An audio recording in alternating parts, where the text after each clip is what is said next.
Friends नमस्कार आपण मानकु मोर channel Indian flavour को बहुत बहुत स्वागत जनाउछि।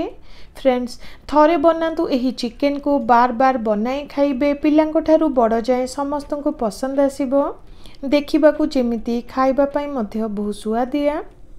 आशा करूछि आजिर ही रेसिपीटी भल लागिथिबो। जदि भल लागे गोटे लाइक करि देबे। नुआ थिले आगु नुआ नुआ वीडियो पई चैनल टी को सब्सक्राइब करबा को भूलिबे नाही। तो चलतु रेसिपीटी को स्टार्ट करिबा। एठी मु नेछि प्राय 1 केजी हेबो चिकेन भल भाबरे धोई सफा करि नेछि। प्रथमे सेथिरे आधे चमच हेबो हळदी गुंड 2 चमच हेबो लंका गुंड को देउछि। एठी आपण माने स्वाद अनुसार देबे। ता सहित देखंतु 2 चमच हेबो धनिया गुंड को देउछि। एबे सेथिरे आधे चमच हेबो जीरा गुंड को दबा। स्वाद अनुसार एठी मु हल्का टिके लूण को देउछि।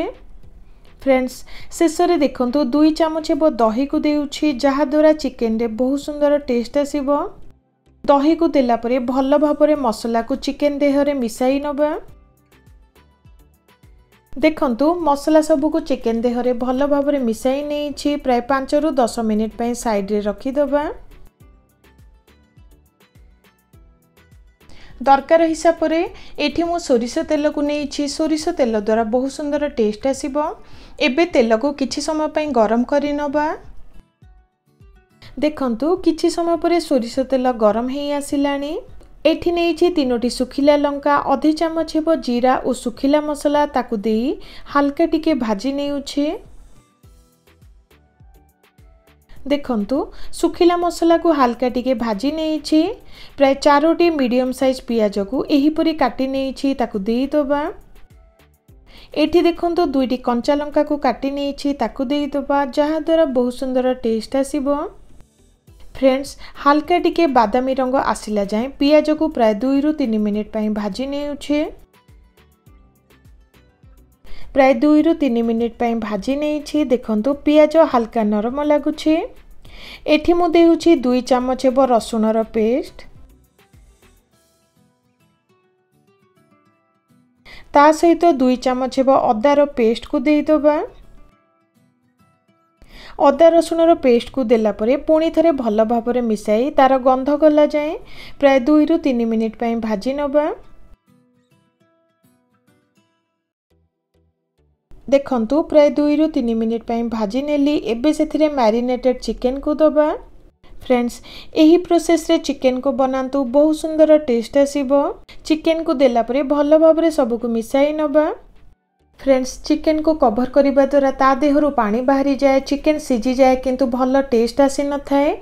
चिकेन को कवर न करी प्राय 4 रु 5 मिनिट पय कसी नबा। देखंतु प्राय 3 रु 4 मिनिट पय रांधी नेली। चिकेन हल्का टिके मसला सह कसी गलानी।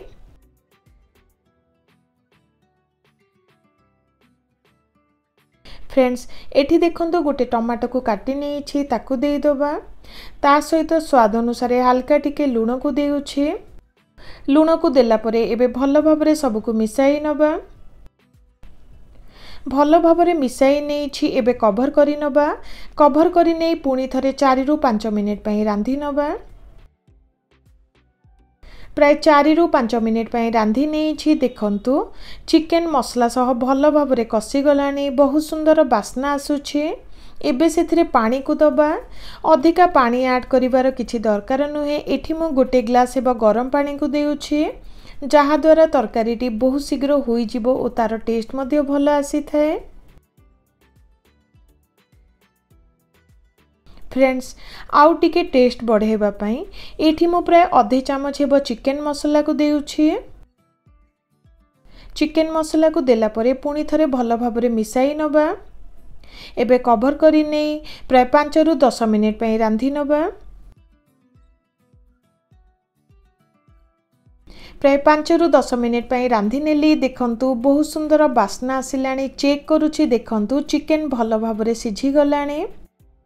वर्तमान हमर चिकेन तरकारीटी रेडी हेई गला। किछि धनिया पत्र को काटी नेछि ताकु देई दबा जहा द्वारा चिकेन रे बहुत सुंदर टेस्ट आसी थाए। तो फ्रेंड्स देखंतु वर्तमान आमर चिकेन तरकारी रेडी हो गला देखा जमी खाइबा पाई मध्य बहुत सुआदिया निश्चित ट्राए करिवे केमिति लागिले निश्चित शेयर करिवे जदि भल लगे गोटे लाइक करिदेबे नुआ थांती तो आगु को नुआ नुआ वीडियो देखिबा पाई चैनल टी को सब्सक्राइब करने को भूलिबे नाही। रहुछि नमस्कार।